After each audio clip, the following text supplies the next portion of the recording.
你以為嚟到紐西蘭日日都係食 fish and chip 漢堡包同埋鋸扒？其實喺紐西蘭一樣有茶樓可以嘆翻一盅兩件。外國嘅中餐係咪一定難食？今日就同大家去奧克蘭一間茶樓睇下佢哋嘅點心水準，究竟可以點樣超越一般香港嘅茶樓啦。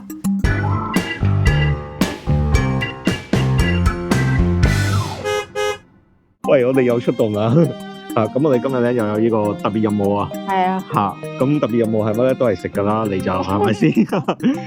咁嚟到紐西蘭啦，咁好多人就以為過到嚟咧，餐我哋都係食 fish and chip 啊，呢啲咁嘅嘢。鋸扒。係啊，你就想去鋸扒？意粉咯。係啊，咁我阿媽都以為我哋餐都係食漢堡包啦。係啊。佢哋以為喺度生活係好痛苦嘅。咁其實咧，如果你真係習慣咗香港嘅生活咧，其實嚟到呢度咧，對一啲港式嘅食物係好易食嘅。係啊。咁今日我哋嘅特別任務咧，就係嚟呢度飲茶。飲茶冇錯啦。好，咁我哋出發。好。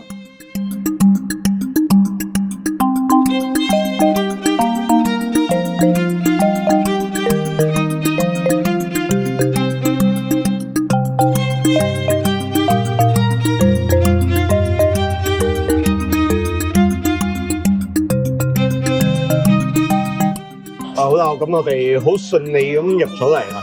咁嚟呢度飲茶咧，我覺得有個好處就係，首先可以訂位啊。冇錯啦。我哋兩個人都要接受我哋訂座。事先打電話。咁頭先我哋入門口嗰一下都見到門口其實已經咁冧人啦。係啊。咁所以如果有訂位咧，咁我哋就唔使等位啦，可以即刻有位。咁我哋而家坐低咗啦。咁嚟呢度飲茶咧，好多時啲點心姐姐都非常進取啊。係啊。你一坐低就係咁㧬啲嘢過嚟問你要食乜就食乜啊咁樣，所以好快咧，成台都已經有啲嘢食啦。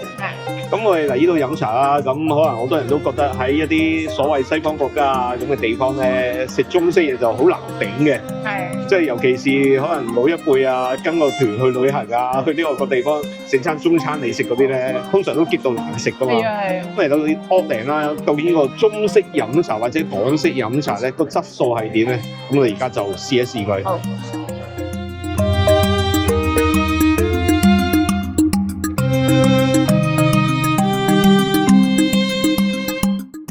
喂，食咗個腸粉喎，覺得點啊？唔錯啊，佢個腸粉夠滑夠薄咯，佢裏邊啲餡都 OK 嘅。係叫一個牛腸啊，我覺得個牛腸都幾好。咁呢個飲茶咧，啲腸粉我覺得平均嚟講啦，我覺得比香港我哋以前好。喺香港飲茶，唔知點解啲茶樓，即係我唔講高級嗰啲啦，你當屋邨啊、商場啊、咩美督啊、道督啊嗰啲，一般茶樓啦，嗰啲腸粉我哋稱之為麵開啊，好多。係啊，好厚啊嗰啲，成個成浸粉咁樣。食嗰啲麵開，咁呢度咧通常都個皮夠薄嘅。係。咁另外就牛柏葉啦，牛柏葉除咗足料之後咧，其實個味道都非常好啦。味道好好啊，係啊。如果你差嗰啲咧，即係以前有講過話有雙氧水嚟揦牛柏葉啊，即係唔好講雙氧水咁誇張啦，可以有陣味噶嘛。係啊。呢度就冇嘅都。同埋我記得喺香港以前呢啲咧得4嚿咁樣㗎咋，即好似一家人食嘅話咧，可能一家4口，每人一件已經冇咗。嗱，而家我唔敢講啊，但係我哋走之前咧，即係7年前啦，我哋去飲茶咧，好多碟點心咧，個底都係晾住啲芋頭啊、蘿蔔啊，完全唔值租嘅啊。但係喺度食咧，就好多時就好均真嘅。嗱，你見成碟都係牛柏葉嚟。牛肚啊，牛肚又睇下係咪咁啊？牛肚有冇晾嘢？我相信會有啲。有少少。有2嚿，好都唔係太過分。喂，唔係啊，最過分咧，我記得香港咧有啲特製碟啊，個碟係特信嚟嘅。哦，係啊，但係其實牛柏葉咧，香港都係俾幾嚿㗎咋。係啊，呢度算多㗎啦。係啊。排骨啊，排骨下底有冇芋頭？冇咯嚇。冇啊，全碟都係排骨嚟嘅。咁另外仲有牛肚啦，牛肚都非常好味啦。最緊要入味啊嘛。係啊。好香味，有曬淋牛肚。啲味都甜甜酸酸咁樣，好好味啊！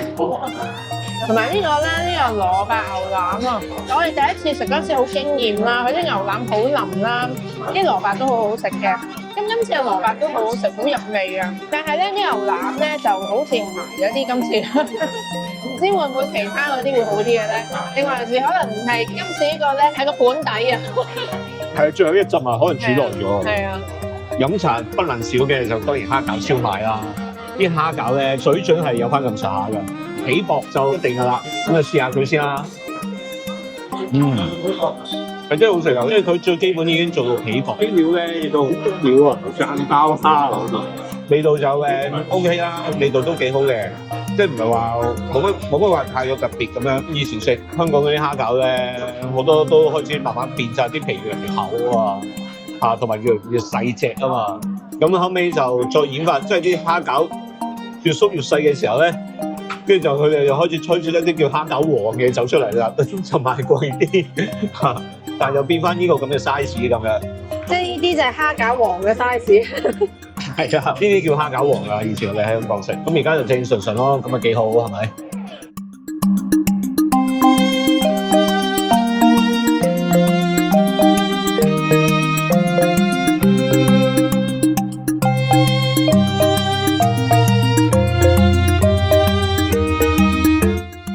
芒果布丁咧，我就好中意食嘅。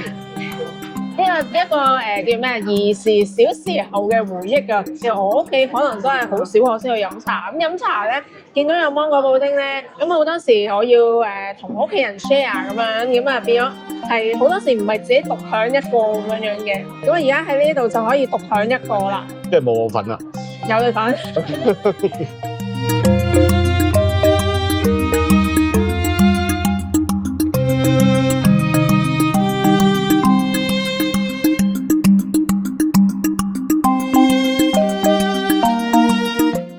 哇！我哋終於食飽啦！係啊，好飽。其實兩個人飲茶其實都係一件幾瘋狂嘅事嚟嘅。係啊。因為唔係食得好多嘢啦，但係你又焗住食好多嘢咁樣。因為佢每個籠個份量都唔細咯。記得當初啱啱搬過嚟嗰陣時咧，愛咗幾個月茶啦。哦，係啊。咁一嚟就唔係嚟依間嘅，咁你第一次嚟飲茶咧，喺奧克蘭飲茶第一次，叫佢成台都係噶嘛，同班 friend 咁樣。係啊。嗰次真係好離譜咯，啲點心爐誤到咧喺個台中間咧係睇唔到對面，真係好黐線啊！即係，但係因為你第一次嚟啊嘛，你其實真係估唔到喺紐西蘭飲茶咧個水準係真係拍得住，唔係拍得住啊！其實我覺得係超越我哋當時嘅香港，超越一啲叫做Genuine 嘅茶樓啦，你當然你唔好用嗰啲好頂級嗰啲，即係咩島啊嗰啲嘅飲茶嗰啲啦。係啊，戴翻個頭盔先啦！我哋而家係講緊7年前嘅香港啊，同埋係一般茶樓啊，即係篤香同美竹啊。同埋我都有陣時同一啲以前嘅一啲同事傾開偈，咁嗰啲同事都係啲師傅嚟嘅咁樣，咁佢即係啲chef 咁樣啦，咁佢哋都話應該係有批喺香港移民過嚟呢度嘅師傅咧，咁啊將一啲傳統嘅點心技術攞咗，即係喺呢邊咁樣做咁樣，咁佢哋咪 keep 住喺度傳統落去咁樣咯。係啊，其實我哋以前喺香港即係走嗰一排啦，我覺得係。即係可能係香港茶樓界嘅低谷啊！哦，可能係啊，唔知而家有冇好啲啊？嗰陣時係真係啲茶真係做得好差㗎嚇，其實真係唔想食嘅嗰陣時去到。係啊。嚇，即係人又逼啊，啲質素又差，同埋頭先講嗰啲揾份嘢啦，即係隻碟可以拱形嘅咁樣嚇。大量嘅芋頭啊、蘿蔔啊、乜嘢晾底啊嚇，所以晾底嗰嚿嘢係多過啲主菜啊咁樣。係啊係啊。嗰陣時就真係好差嘅，咁而家係點啊？會唔會好翻啲啊？咁我哋就唔知啦。其實同埋有個問題咧，喺香港咧，以前我哋去開嗰啲普通嗰啲茶樓啦，係要冇得 book 台嘅，係要等位咁攞飛仔喺度等咁樣啦。咁等好多時，有陣時等成半個鐘已經快啦。咁啊，所以就變咗有陣時會唔係咁想去飲咯。同埋好逼啊嘛，香港嗰啲逼到咧，即係啲台密窒窒啊，即係隔離台會坐咗喺你隔離啦，即係佢個凳背啊係貼住你張台啊。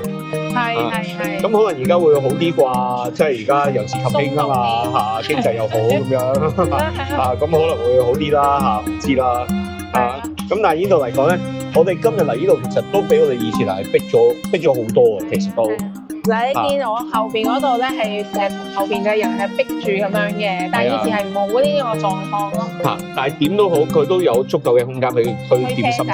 咁香港其實仲有點心車嘅酒樓，咁都係啲老字號，即係好傳統嗰啲，仲 keep 到咯。係啊，新嗰啲都應該比較少喎。得一間兩間嘅啫。都唔止。係咩？都有嘅嚇，唔係話好稀有。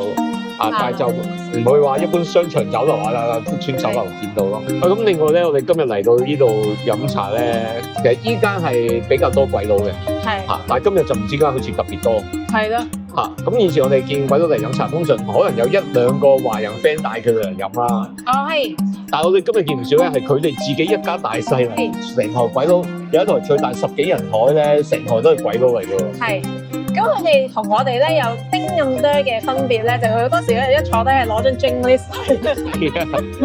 即係我哋成日話食西餐咧，唔係我哋香港人咁食啊！啲鬼佬食西餐咧係坐低睇下個 drink list，叫翻幾杯酒飲翻2個盅先開始叫嘢食嘅。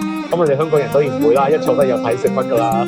咁調翻轉啦，佢哋鬼佬嚟飲茶咧，一坐低都係睇張 drink list 出嚟睇下有咩飲啊，叫埋啲萬樂式嘅嘢飲啦有可樂啊、果汁啊，亦都有啤酒同埋呢個酒樓咧係有個吧台㗎，吧台後邊都有啲 cocktail 嗰啲用品啊嗰啲所以嚟飲茶咧就唔係真係齋飲茶嘅，都要適應翻本地市場啊，一定要有酒提供咯。同埋佢哋呢度啲姐姐咧都識講英文嘅。咁又調翻轉講喎，喺紐西蘭飲茶咧，其實係可以用廣東話嘅。係。唔知有冇人會覺得，喂喺度飲茶咪要講英文，要燒麥咁樣？其實唔係嘅，廣東話絕對行得通嘅呢度。係。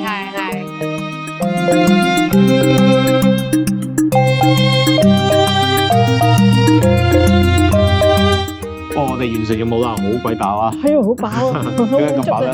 因為2個人嚟飲茶係真係一件好飽嘅事嚟嘅。